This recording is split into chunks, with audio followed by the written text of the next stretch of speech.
नमस्कार मु सुचित्रा आपण मानकु चिन्मय टीवी यूट्यूब चैनल को स्वागत करी आज मुख्य खबर आरंभ करुच्ची। मुख्य खबर आरंभ करने आगु मु आपण मानकु रिक्वेस्ट करुच्ची कि आपण जदि आम चैनल ने नुआ अछंती ताहले दयाकरी आम चैनल को लाइक कमेंट सब्सक्राइब एवं सांग मानक सहित शेयर करंतु कारण आपण गोटे लाइक आमको बहुत मोटिवेट करिथाय। आज मुख्य खबर हेउची आय दयामय विश्वविहारी प्रार्थना लेखक तथा शिशु साहित्य पुस्तकर प्रतिष्ठाता रामकृष्ण नंदक 116तम जन्म जयंती उत्सव पालित हो जाइछि।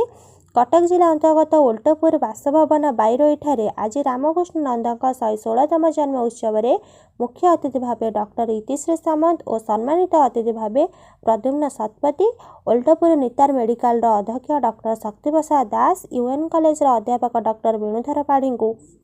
रामकृष्ण नंद परिषद पक्षर सम्मानित एवं मेधावी छात्र छात्री मानक मानपत्र प्रदान करा जायतिला। रामकृष्ण नंदक लिखित पुस्तक सौदामिनी लोकार्पित करा जायछि। रामकृष्ण नंदक नाती प्रकाश नंद सांबादिक और कंटापड़ा ब्लॉक युवनेता श्री विपिन बेहेरा, अड़सपुर ग्रामर युव समाजसेवी चिन्मय महाराणा प्रमुख उपस्थित थिले। कटक जिला ब्लॉक कंटापड़ारू चिन्मय महाराणा का रिपोर्ट, चिन्मय टीवी।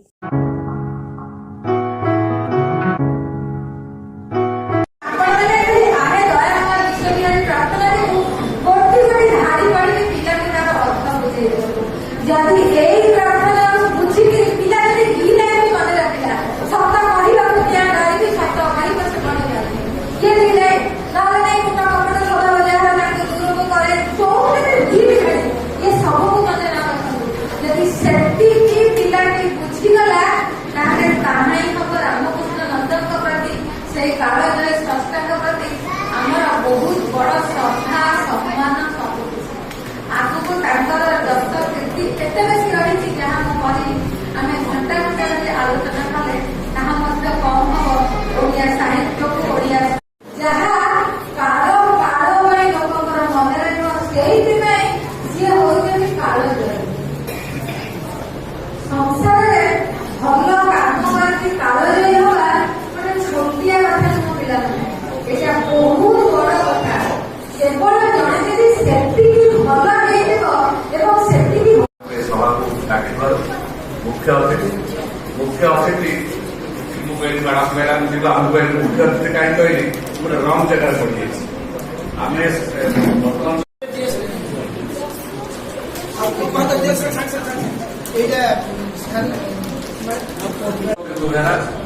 जहाँ कहले जो आय दयामय विश्वविहारी बुझा कष्ट समाज आवश्यक अनुसार आम चलीगले श्रीजुक्त कवि मिश्र मत पचारे आगे आप कार्डियोलोजिस्ट थे आप एत कथा जाने एत कथा कहीपर आगे आप भाषण दौरान से विषय भाषण करते कवि मिश्र से कहले आम जो स्टूडेंट स्कूल में पढ़ुलु से तो